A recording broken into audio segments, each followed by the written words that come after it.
मित्रांनो, आज आपण ज्या व्यक्तिमत्वाबद्दल बोलणार आहे, खरं तर त्यांना व्यक्तिमत्वच म्हणावं लागेल, कारण ज्यावेळेस तुमचं कर्तृत्व खूप मोठं होऊन जाते ना, त्यावेळेस तुमचं वय काही मॅटर करत नाही। आजचा जो व्हिडिओ आहे हे जर तुम्ही पूर्ण ऐकलं आणि हे जे मोटिवेशन आहे जर याने तुम्हाला मोटिवेट नाही केलं तर इथून पुढे तुम्ही मोटिवेशनल व्हिडिओज बघू नका, कारण आजची स्टोरी ही मी स्पेशल तुमच्यासाठी आणलेली आहे। एका अशा मुलीबद्दल आहे, अशा व्यक्तिमत्वाबद्दल आहे, तिला शरीराने जरी साथ नाही दिली पण तिचा माइंडसेट एवढा स्ट्रॉंग होता आणि झाला की तिने पॅराऑलिम्पिक मध्ये गोल्ड मेडल जिंकून आणले आपल्या देशासाठी। तर आजची स्टोरी आहे शीतल देवी यांच्याबद्दल। शीतल देवी यांचा जन्म काश्मीरमध्ये 10 जानेवारी 2007 मध्ये झाला। खरं तर त्यांच्या जन्माच्या वेळेसपासून त्यांना एक दुर्धर आजार होता ज्याचं नाव फोकोमेलिया असं आहे।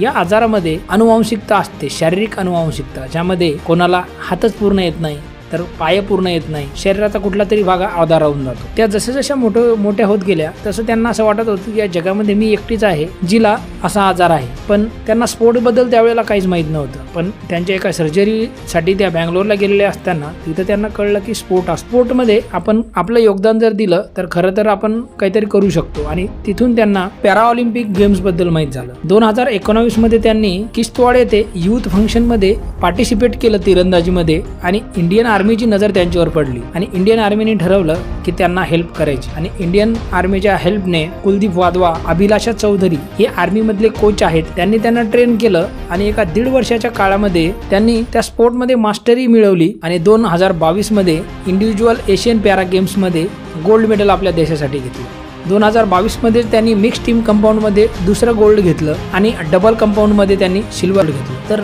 एका वर्षाच्या प्रॅक्टिस मध्ये खरं एवढं होऊ शकते का? हो, होऊ शकतं, कारण तुम्ही ज्यावेळेस 10,000 तास कुठल्याही एका गोष्टीसाठी देता तर तुम्ही त्याच्यामध्ये मास्टर होता, आणि तेच त्यांनी केलं। खरं तर त्यांच्या कामगिरीला पाहून त्यांना 2024चा अर्जुन अवॉर्ड भेटला। फक्त 2 किंवा 3 गोल्ड मेडलसाठी अर्जुन अवॉर्ड भेटू शकतो का? तर नाही। फक्त ते गेम नाही तर त्यांच्या अपंगत्वावर त्यांनी मात करून जी कामगिरी केली, जी हिंमत दाखवली, त्याची प्रशंसा म्हणून त्यांना अर्जुन अवॉर्ड भेटला। तेवढंच नाही तर best youth athlete of the year Asian Paralympic कमिटीकडून त्यांना हा पण अवॉर्ड भेटला। तर त्यांच्यामध्ये हे गुण कुठून होते की त्यांनी हाताने नाही तर पायाने तिरंदाजी करावं असं त्यांना वाटलं। आणि हे जोक नाहीये मित्रांनो, कारण तिरंदाजी हा गेम असा आहे जो फक्त हातानेच खेळला जातो। जगातील सर्वप्रथम महिला आहेत त्या ज्यांनी पायाने तिरंदाजी करून गोल्ड मेडल मिळवलं आहे। खरं तर त्यांच्यानंतर 6 अजून अशा महिला आहेत ज्यांनी प्रेरित होऊन हे पूर्ण जगामध्ये पॅराऑलिम्पिक साठी काम प्रॅक्टिस करतायत। पण ह्या जगातल्या अशा पहिल्या महिला आहेत जे आर्मलेस आर्चर आहेत। खरं तर अशी कुठलीही मोठी कामगिरी करत असताना तुम्हाला लोक नावं ठेवतात, तसं शीतल देवींना सुद्धा त्यांच्या गावातील,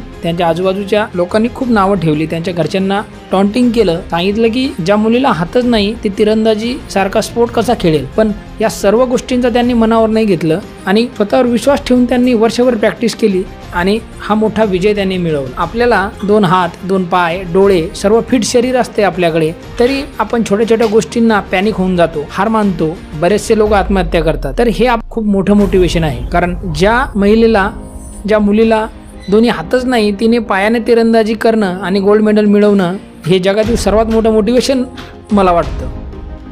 व्हिडिओ तुम्हाला कसा वाटला नक्की कमेंट करून सांगा, आणि हा व्हिडिओ तुमच्या मित्रांसोबत शेअर करा, आणि आपल्या व्हिडिओला लाईक करून सबस्क्राईब करा।